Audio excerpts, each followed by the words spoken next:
กิดเหตุสังแอสองไอ้น้องลุมทำให้คนสูงอายุเขตบ้านสวนมอนเมืองศรีสัตนานครหลวงเวียงจันทร์จนได้รับบาดเจ็บหนักและกลายเป็นที่วิพากษ์วิจารณ์ในสังคม Time to share สวัสดีท่านผู้ชมกลับมาพบกับรายการทำทูแชร์สำหรับหัวข้อข่าวที่เราอยากจะนำเสนอในวันนี้ก็คือเกี่ยวข้องกับเหตุการณ์ที่ว่ากำลังเป็นที่วิพากษ์วิจารณ์ในสังคมในปัจจุบันก็คือเรื่องของสร้างแอร์สองไอ้น้องลุมทำให้คนสูงอายุอยู่เส้นทางบ้านสวนมอนเมืองศรีสัตนานครหลวงเวียงจันทร์ซึ่งได้รับบาดเจ็บหนักและก็กลายเป็นที่วิพากษ์วิจารณ์ในสังคมซึ่งว่าเหตุการณ์มันเกิดขึ้นในมือก่อนก็คือเหตุการณ์ทำให้ร่างกายมันเกิดย้อนความบ่พอใจในเรื่องของการขับขี่รถตัดหน้าและกับความมึนเมาของสร้างแอร์ทั้งสองไอ้น้องคือจุดเกิดเหตุเป็นเส้นทางบ้านสวนมอนเมืองศรีสัตนานครหลวงเวียงจันทร์ซึ่งเหตุการณ์เกิดในวันที่3 พฤษภาคม 2026ผู้ถูกข้อหาก็คือเฒ่าอานนท์แก้ววงกฎคือหัวแตกย้อนว่าถูกลากลงจากรถแล้วก็อยู่หัวฟาดพื้น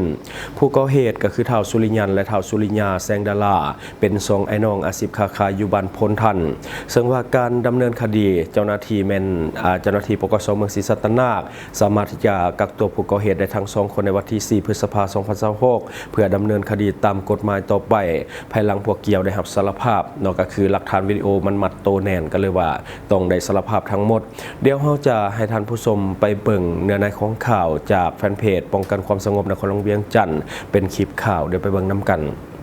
พันโทสุบันไซบุญมวงศ์หัวหน้าแผนกตำรวจปกส.เมืองศรีสัตนานครหลวงเวียงจันทร์ได้แถลงเหตุการณ์ทำให้ร่างกายอยู่เส้นทางบ้านสวนมอนเมืองศรีสัตนานครหลวงเวียงจันทร์โดยให้ฮู้ว่าในเวลา 19 โมงวันที่ 3 พฤษภาคม 2026เจ้าหน้าที่หน่วยงานสืบสวนสอบสวนปกส.เมืองศรีสัตนานได้รับแจ้งความจากเฒ่าธนูทองพันธลังสีอายุ 35 ปีอาชีพพนักงานเอกชนอยู่บ้านพันมันเมืองศรีสัตนานครหลวงเวียงจันทร์ว่ามีเหตุการณ์สาวหนุ่ม2 คนขี่รถกระบะฮุนไดสีฟ้าทะเบียนกว5332ทำให้ร่างกายเฒ่าอานนท์แก้ววงกฎอยู่เส้นทางบ้านสวนมอนเมืองศรีสัตนานครหลวงเวียงจันทร์ภายหลังรับแจ้งความเจ้าหน้าที่หน่วยงานสืบสวนสอบสวนได้หีบฮอดลงเก็บกำข้อมูลอยู่สถานที่เกิดเหตุตัวจริงพบเห็นผู้ก่อเหตุคือเฒ่าสุริยันแสงดาราอายุ37 ปีอาชีพค้าขายปัจจุบันอยู่บ้านพลทันเมืองไซเสถานครหลวงเวียงจันทร์และเฒ่าสุริยาแสงดาราอายุ35 ปีอาชีพค้าขายปัจจุบันอยู่บ้านพลทันเมืองไซเสถานครหลวงเวียงจันทร์ภายหลังเป้าหมายวันที่ 4 พฤษภาคม 2026เจ้าหน้าที่ปกส.เมืองศรีสัตนานจึงได้กักตัวพวกเกี่ยวมาดำเนินคดีตามขั้นตอนของกฎหมายผ่านการสืบสวนสอบสวนเฒ่าสุริยันและเฒ่าสุริยาได้รับสารภาพว่าก่อนเกิดเหตุพวกตน2ไอ้น้องได้ไปแปลงแอร์อยู่บ้านสวนมอนสำเร็จแล้วก็ได้ดื่มแอลกอฮอล์น้ำหมู่พอฮอดเวลา 17:30 นาทีตนเองจึงได้ขับขี่รถกลับบ้านโดยแม่นเฒ่าสุริยันเป็นผู้ขับขี่รถกระบะฮุนไดสีฟ้าทะเบียนกว5332ซึ่งได้ขับขี่รถไปตามเส้นทางบ้านดอนปะไมภายหลังขี่มาฮอด3 แยกบ้านสังเวยได้มีรถเก๋งสีดำบ่มีป้ายทะเบียนขี่มาแต่ทางบ้านสังเวยเลี้ยวขวาออกมาตัดหน้าพวกตนเกิดความบ่พอใจบวกกับความมึนเมาจากการดื่มแอลกอฮอล์เฮ็ดให้เกิดการใจให้จึงได้บีบแกไล่ประมาณ100 เมตรรถเก๋งสีดำก็ได้เบรกจอดทั้งหน้าอย่างกระทันหันพวกตนทั้งสองจึงได้ลงจากรถย่างไปหารถเก๋งสีดำคิดว่าจะไปต่อว่าเป็นการสั่งสอนแต่พอไปฮอดรถคันดังกล่าวเฒ่าสุริยาผู้เป็นน้องชายได้จับคอเสื้อเฒ่าอานนท์ลากลงจากรถแล้วยู่เฒ่าอานนท์เฮ็ดให้ผู้เกี่ยวหัวฟาดลงใส่กับพื้นจนหัวแตกจากนั้นพวกตนทั้งสองก็ได้ขึ้นรถหนีไปตามคลิปกล้องวงจรปิดที่ลงสื่อสังคมออนไลน์ต่อกับเฒ่าสุริยันและเฒ่าสุริยาปัจจุบันเจ้าหน้าที่ได้เปิดการสืบสวนสอบสวนดำเนินคดีตามขั้นตอนของกฎหมายต่อกับเหตุการณ์ดังกล่าวเป็นอุทาหรณ์ต่อผู้ขับขี่ใช้รถใช้ถนนในเส้นทางหลวงควรมีน้ำใจควรให้เกียรติซึ่งกันและกันเพิ่มความมีสติระมัดระวังตัวในการขับขี่และปฏิบัติกฎระเบียบจราจรให้เข้มงวดเพื่อหลีกเลี่ยงจากการเกิดอุบัติเหตุและบ่ใช้อารมณ์ในการใช้รถใช้ถนนหรือลงมือทำให้ร่างกายคนอื่นคือดังเหตุการณ์ดังกล่าวนี้และที่ผ่านไปก็คือรายละเอียดของข่าวในจังหวัดตอนนี้สังคมกำลังเป็นที่จับตาและก็วิพากษ์วิจารณ์ค่อนข้างที่จะนับเพราะว่าเหตุการณ์มันบ่น่าจะหุนแรงปานนั้นแต่ว่าด้วยความโมโหโทโซหรือว่าความใจร้อนของสร้างแอร์ทั้งสองคนจึงเหตุให้ผู้ที่ว่าเป็นคนสูงอายุได้รับบาดเจ็บค่อนข้างที่จะหนักซึ่งว่าเลือดอาบโตซึ่งว่าต่อไปนี้ก็ยังบ่ฮู้ว่าผู้ใดสิกล้าจ้างสร้างแอร์2 คนนี้หรือบ่เพราะว่ามีพฤติกรรมความหุนแรงเนาะซึ่งว่าเป็นอันตรายเนาะอันนี้จบไปสำหรับข่าวที่กำลังมาแรงบัดนี้มาต่ออีก อีกข่าวหนึ่งก็คือโจรก่อเหตุก็คือบ่ยันตายลักมั่งหม้อแปลงไฟฟ้าขนาดใหญ่เพื่อเอาทองแดงด้านในไปขายเอาเงิน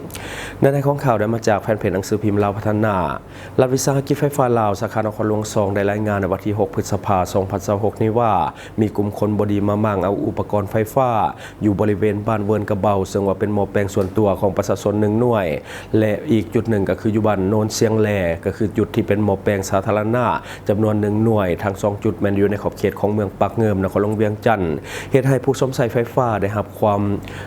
เดือดร้อนและก็สร้างผลกระทบเป็นวงกว้างผ่านการลงกฎการตัวจริงของเจ้าหน้าที่พบว่าอุปกรณ์หม้อแปลงไฟฟ้าถูกลักไปหลายรายกา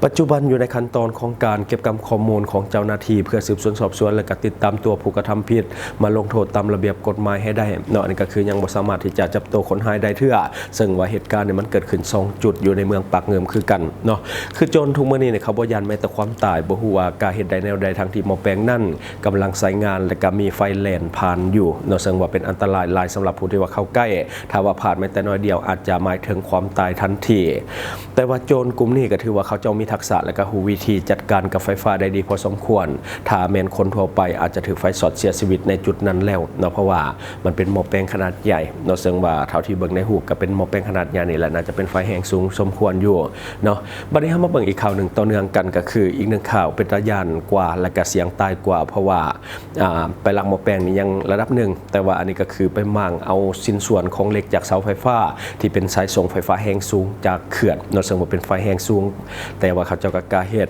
เจ้าหน้าที่แขวงอุดมไซได้ทำการจับกลุ่มตัวกลุ่มคนหายจำนวน3คนอย่างบ่ทราบชื่อซึ่งว่าตั้งกลุ่มกันเพื่อที่จะมั่งเอาชิ้นส่วนเหล็กจากเสาสายส่งไฟฟ้าแรงสูงที่ส่งมาจากเขื่อนซึ่งเป็นเหตุการณ์อันตรายและก็เสี่ยงตายจากกระแสไฟฟ้า115กิโลโวลต์ซึ่งว่าจุดที่เกิดเหตุแม่นแล้วเส้นทางสายส่งปากมองหาอุดมไซจุดที่เกิดเหตุเป็นจุดที่อยู่ในป่าซึ่งห่างไกลจากชุมชนพอสมควรตามข้อมูลเบื้องต้นที่ออกมาทางโซเชียลบอกว่าทั้ง3คนได้ช่วยกันมั่งเอาเหล็กออกแต่ละชิ้นส่วนเพื่อที่หวังจะนำเอาเหล็กไปขายเพื่อหาเงินใช้จ่ายในชีวิตประจำวันแต่ว่าผลที่ตามมาก็คือเสาไฟแรงสูงนั่นได้หักและล้มลงมาซึ่งสร้างความเสียหายและก็สร้างผลกระทบต่อการนำส่งไฟฟ้าซึ่งใช้เวลาบ่นานเจ้าหน้าที่สามารถติดตามและก็นำจับคนหายทั้ง3คนไว้ได้และนำตัวมาสอบสวนพร้อมทางทำแผนรับคำสารภาพ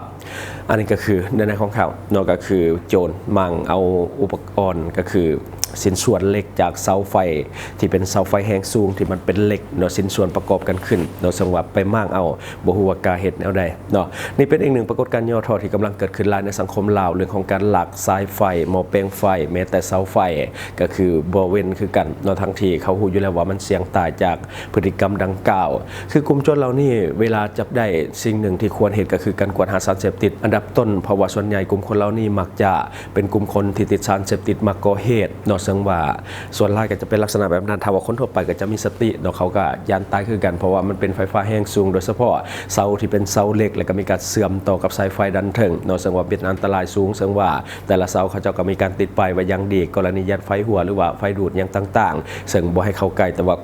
ลุ่มโจรเหล่านี้ก็คือเขาจะบ่ย่านแม้แต่ความตายก็คือการที่จะเข้าไปมั่งเอาเหล็กเทื่อละชิ้นส่วนออกมาจนสุดท้ายเฮ็ดให้เสาไฟมันหักและก็ล้มลงเนาะต่อมาก็คือมาเบิ่งอีกหนึ่งข่าวเนาะก็คือเจ้าหน้าที่เขตเศรษฐกิจพิเศษสามเหลี่ยมทองคำประกาศความสำเร็จในการกวาดล้างเครือข่ายหลอกลวงทางโทรคมหรือว่าสแกมเมอร์นั่นเองก็คือตอนนี้กวาดล้างได้อย่างสิ้นเชิงในของข่าวได้มาจากแฟนเพจลาว X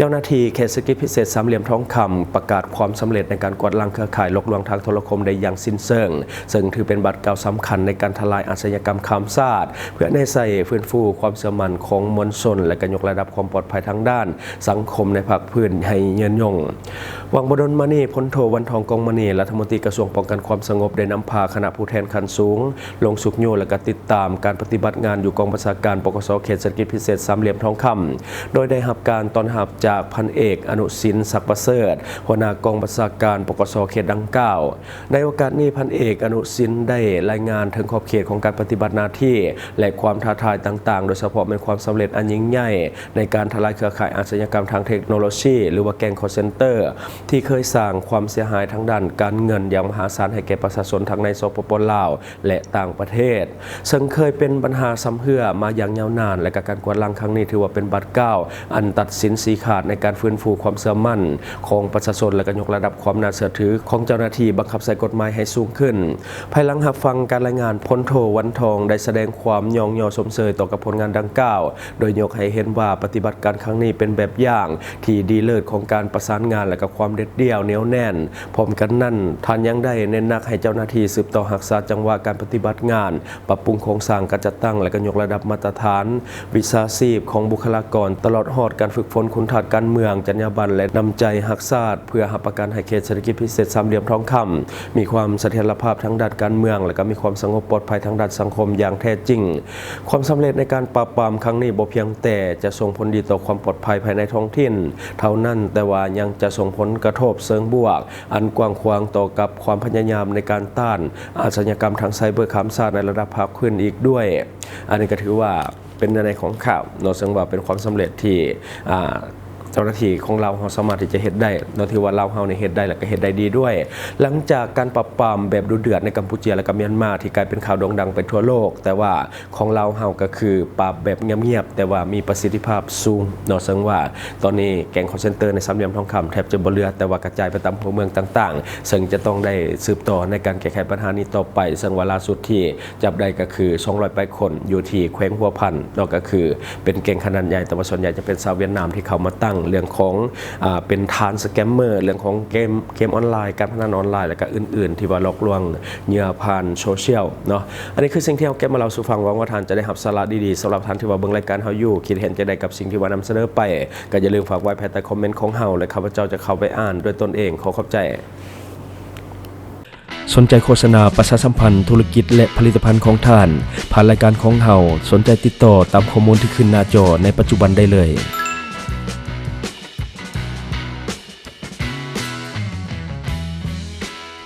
อยู่เมืองลาวใช้แต่เงินกีบลาวและส่งเสริมผลิตภัณฑ์ภายในเพื่อลดพรการนำเข้าสินค้าและแก้ปัญหาเงินตา